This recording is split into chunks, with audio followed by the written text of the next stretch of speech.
Hello အားလုံးပဲမင်္ဂလာပါ MITDC ကွန်မန်ဒါကြားနေပြီးတော့ကြိုဆိုလိုက်ပါတယ်ညီမနေပြပြပြီးတော့မှာတော့ Microsoft Word 2013ထဲမှာ Creating Advanced Table ဒီတဲ့အကြောင်းလေးကိုပြောပြတော့မှာဖြစ်ပါတယ်အရင်ဆုံးဒီကောင်လေးကို delete လုပ်လိုက်မယ်လုပ်ပြီးတော့ရှင်တော့ဒီညမှာ insert ထဲကနေပြီးတော့ဇာတ်ကွက်လေးဆွဲပါမယ် insert ကနေပြီးတော့ table ကိုနှိပ်ပြလိုက်ပါ table ကနေပြီးတော့ insert table ဆိုပြီးတော့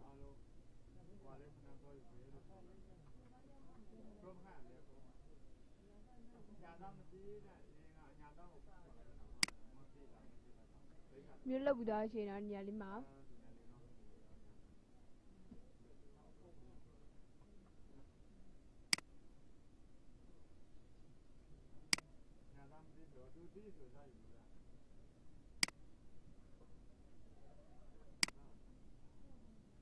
ဒီဇိုင်းထဲမှာကလာကိုမိကြိုင်းတက်ပုံစံမျိုးထည့်ပေးလို့ရပါတယ်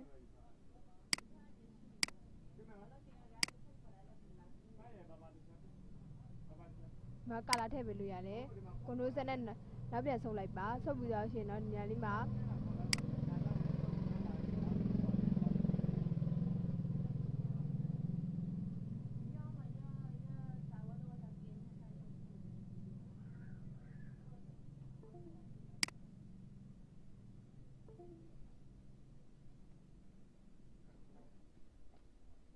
၄ယောက်ထဲဝင်လိုက်ပါမယ်ဝင်ပြီးတော့ရှင်ဒီညမှာ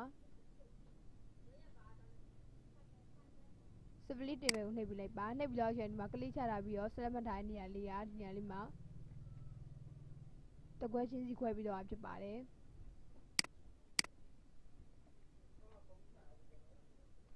ကွန်ထရိုးဆက်နဲ့နောက်ပြန်ဆုပ်မယ်ဆုပ်ပြီးတော့ရှင်၄ယောက်ထဲပြန်ဝင်လိုက်ပါဝင်ပြီးတော့ရှင်တော့ split cell ဆိုတဲ့နေရာလေးဝင်လိုက်ပါ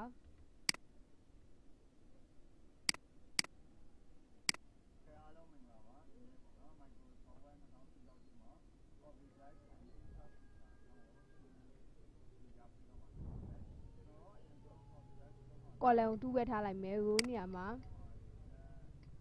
တဝီထားလိုက်ပါမယ်ပြီးတော့ရှင်တော့ okay ကိုနှိပ်ပြလိုက်ပါ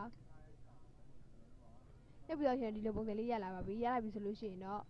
နောက်ထပ်ဇာတ်ရိုက်ခွက်လေးတစ်ခွက်ထပ်လုပ်ပါမယ်ထပ်မယ်ဆိုလို့ရှိရင် insert ထဲဝင်လိုက်မယ်ဝင်ပြီးတော့ရှင် table ထဲမှာ insert table ဆိုပြီးယူလိုက်ပါ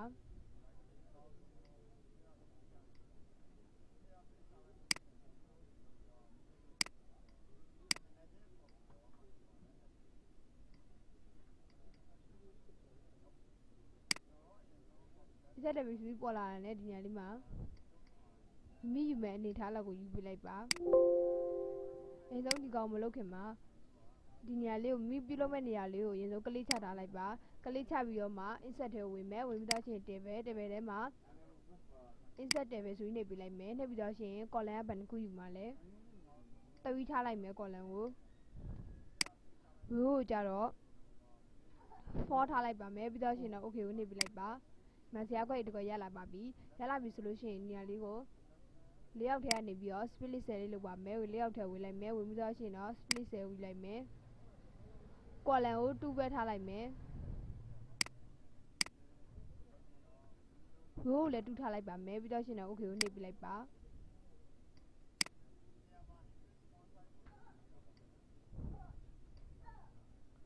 ကလေးချပြီးတော့စာရေးလိုက်ပါ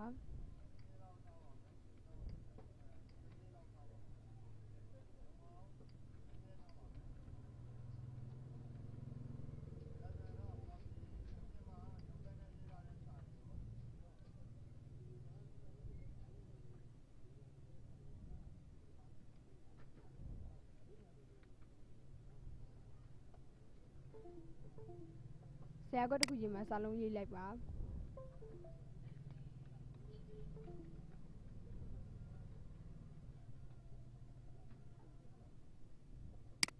ပြီးတော့ရှင်ဒီညကိုကာလာထည့်မယ်ကာလာထည့်မဲ့နေရာကိုကအရင်ဆုံးဆက်လက်မှတ်လိုက်ပါမှတ်ပြီးတော့မှကာလာဝင်ထည့်လိုက်ပါ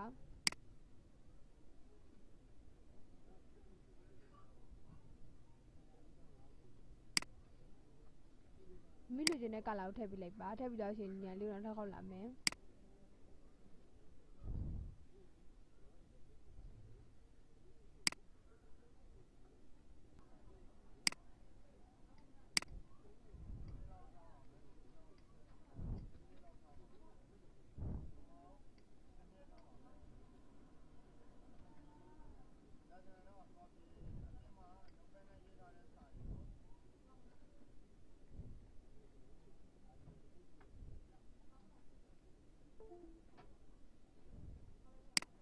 ယူပြီးတော့ရှင်ဆက်လက်မှတ်လိုက်ပါမှတ်ပြီးတော့ရှင်ကာလာထည့်မယ်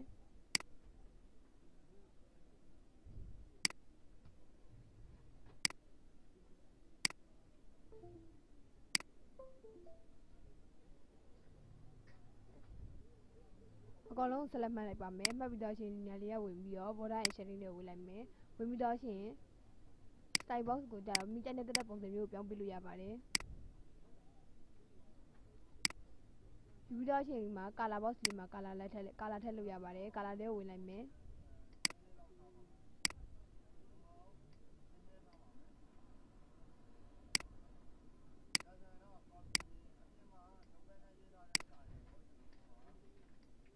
ဆက်လက်မှတ်ထားတဲ့နေရာလေးကိုပဲ color ဝင်သွားမှာဖြစ်ပါတယ်နောက်ထပ်တစ်ခုလုပ်ချင်တယ်ဆိုရင်ဒီမိပြုလုပ်မဲ့နေရာကိုအရင်ဆုံးဆက်လက်မှတ်ပြီးတော့မှလုပ်လို့ရမှာဖြစ်ပါတယ်ဆက်လက်မှတ်လိုက်ပါမှတ်ပြီးတော့ရှင် border and shading တွေကိုဝင်လိုက်မယ်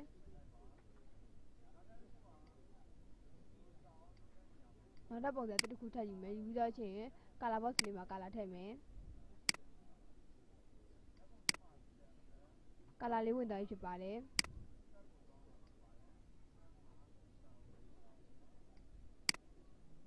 control enter နဲ့ဆိုင်အတွက်ထည့်ယူလိုက်မယ်ယူပြီးတော့ရှင်ဒီနေရာလေးမှာကလစ်လေးချလိုက်ပါကလစ်ချပြီးတော့ရှင်တော့ဒီနေရာမှာအရင်ဆုံးကိုက insert ထဲက table မှာရှိရဲ draw table လေးနဲ့ဆွဲကြည့်ပါမယ်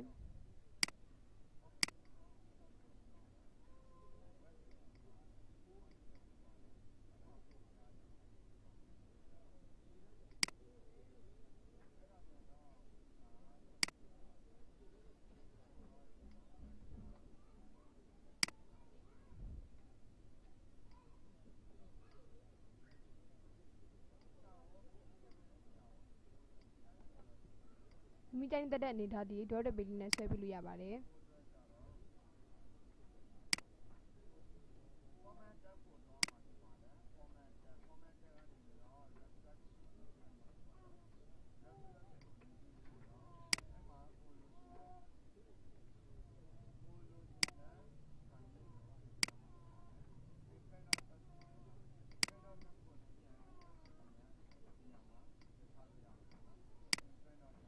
မျိုးဆွဲလိုက်တဲ့ဟာကိုပြန်ပြီးဖက်ချင်တယ်ဆိုလို့ရှိရင်တော့၄ယောက်ထဲမှာရှိရဲ eraser လေးယူလိုက်ပါယူပြီးတော့ရှင် eraser လေးနဲ့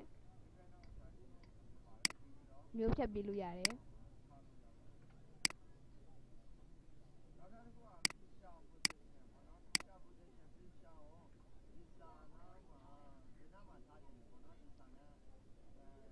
နောက်ထပ်ဇရာခွက်တစ်ခုဆွဲပါမယ် insert ထဲကိုလာလိုက်ပါ table ဆိုပြီးတော့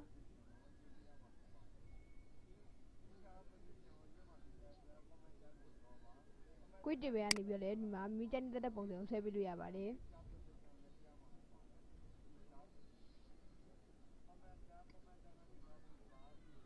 ကောင်ယူပေးလိုက်မယ်ယူပြီးတော့ရှင်ဒီကောင်လေးကိုဆက်လက်မှတ်ပြီးတော့ကာလာထည့်လို့လည်းရပါတယ်ဆက်လက်ရင်မှတ်လိုက်ပါ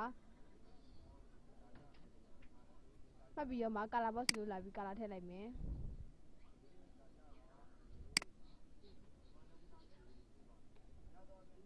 မျိုးပြုလုပ်ပြီးတော့ကာလာထည့်လို့ရတယ်လို့ဒီနားမှာဆိုလို့ရှိရင်ဒီဘက်နားလေးကိုလာလိုက်ပါလာပြီးတော့ရှင်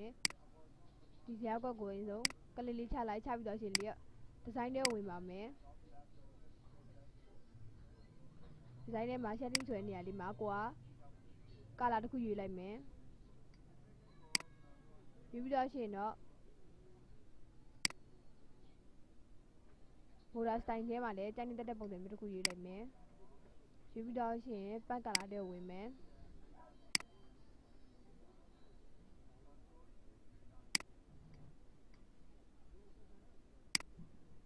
ညာလေးကိုလင်းချောင်းလေးတွေကိုကလေးလေးချပြီးတော့ကာလာထည့်ပေးလို့ရပါတယ်ပတ်ကာလာလေးနဲ့လောက်တာပဲဖြစ်ပါတယ်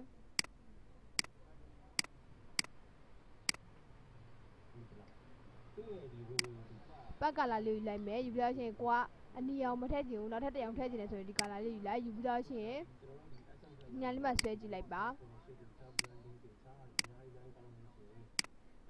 မိမိကလေးချလိုက်တဲ့နေရာလေးကိုပဲဒီမှာကာလာလေးကဝင်သွားဖြစ်ပါတယ်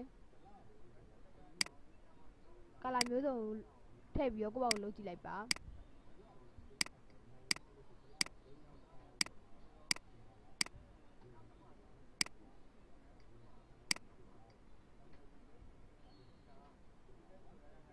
ဒါကြောင့် creating advanced table လေးကိုဆွဲတာပဲဖြစ်ပါတယ်ဒီလိုဒီဟာလေးကိုတင်ထားခြင်းနဲ့ဆိုလို့ရှိရင်တော့ file ကနေပြီးတော့ save as ဆိုပြီးတော့တင်ပြီးလို့ရပါတယ်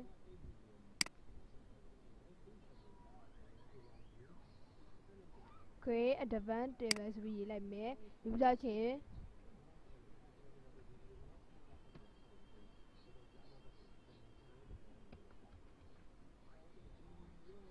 save ကိုနှိပ်ပြီးလိုက်ပါဒါဆိုရင်ဒီလိုပုံစံလေးကိုလုပ်တတ်မယ်လို့ထင်ပါတယ်ဒီဟာလေးကိုကြိုက်နေတတ်တယ်ဆိုလို့ရှိရင်တော့ like and subscribe လေးလုပ်ထားပေးပါဦးเนาะကြည့်ရှုပေးရတဲ့အတွက်လည်းအားလုံးကျေးဇူးတင်ပါတယ်